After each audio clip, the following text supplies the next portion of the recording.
12 divided by 5, 13 divided by 5, 14 divided by 5, 15 divided by 5.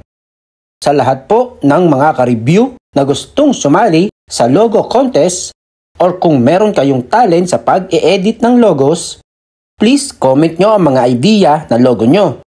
Malay nyo, isa po ang nagawa nyo na logo para sa ka-review by Earl ang mapili natin.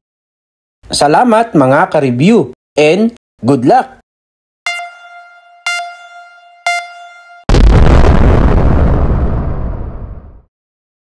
Basic math ulit ang video natin ngayon.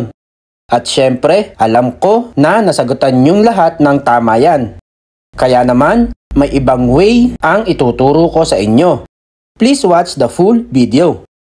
12 divided by 5, ang gawin natin, 12 plus 12, 24. Then put decimal dito.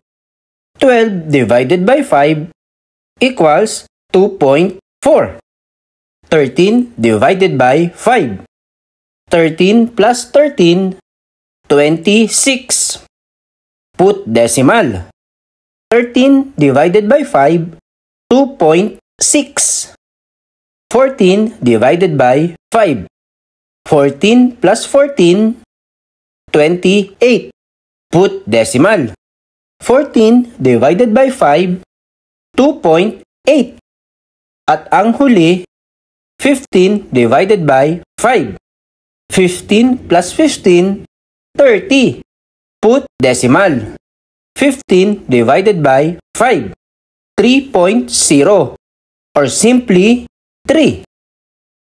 Kung nakatulong ang video natin ngayon, please like, share, follow, and subscribe sa Earl's Review channel for more videos.